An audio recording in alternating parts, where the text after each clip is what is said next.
10,000 വർഷം പഴക്കമുള്ള ഒരു സ്ട്രീറ്റ് ഫുഡ് അതാണ് ഇന്ന് നമ്മൾ ഉണ്ടാക്കുന്നത്. അധികം ആരും കഴിക്കാത്ത എന്നാൽ നല്ല ടേസ്റ്റ് ഉള്ള മെക്സിക്കൻ ടാക്കോസ്.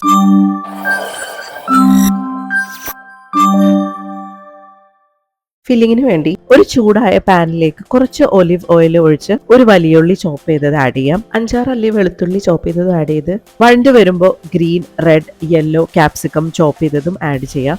അതും നന്നായി വഴണ്ട് വരുമ്പോൾ ചിക്കൻ മിൻസ് ചെയ്തതും ആഡ് ചെയ്യുന്നുണ്ട്. ടാക്കോസ് ഫില്ലിംഗ് നിങ്ങൾക്ക് ഇഷ്ടമുള്ള രീതിയിൽ കസ്റ്റമൈസ് ചെയ്യാട്ടോ. ബീഫോ ചിക്കനോ അല്ലെങ്കിൽ വേറെ ഏതെങ്കിലും മീറ്റോ എന്ത് വേണമെങ്കിലും ആഡ് ചെയ്യാട്ടോ. ചിക്കൻ കളർ മാറി വരുമ്പോൾ ആവശ്യത്തിന് ഉപ്പിട്ട് സ്പൈസസ് ആയിട്ട് 1 ടീസ്പൂൺ കാശ്മീരി ചില്ലി പൗഡറും 1 ടീസ്പൂൺ വറുത്ത ജീരകം പൊടിയും ചേർത്ത് കുക്ക് ചെയ്യാം. അങ്ങനെ നമ്മൾ ഫില്ലിംഗ് റെഡി ആയിട്ടുണ്ട്. ഇനി സാൽസ പ്രിപ്പയർ ചെയ്യാൻ ഒരു ബൗളിലേക്ക് ചോപ്പ് ചെയ്ത ഉള്ളി, തക്കാളി, പാഴ്സ്ലി ലീവ്സ്, ഉപ്പും 1 ടേബിൾ സ്പൂൺ നാരങ്ങ നീരും ടബാസ്കോ സോസ് അല്ലെങ്കിൽ നോർമൽ ചില്ലി സോസും ആഡ് ചെയ്ത് മിക്സ് ചെയ്ത് വെക്കാം. ഇനി ഗുവാക്കമോലെ തയ്യാറാക്കാൻ ഒരു പഴുത്ത അവക്കാഡോ എടുത്ത് 1 ടീസ്പൂൺ നാരങ്ങ നീരും 1 നുള്ളു ഉപ്പും ചേർത്ത് നന്നായി മാഷ് ചെയ്ത് പേസ്റ്റ് പോലെ ആക്കാം.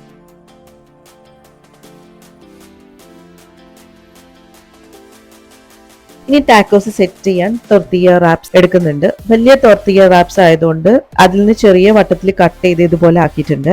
ഒരു പാനിലിട്ട് 2 സൈഡ് ഒന്ന് ചൂടാക്കി ഇനി ഓരോ ടോർട്ടിയ ഇങ്ങനെ പിടിച്ച് കുറച്ച് ലെറ്റസ് ചോപ്പ് ചെയ്തത് വെക്കാം.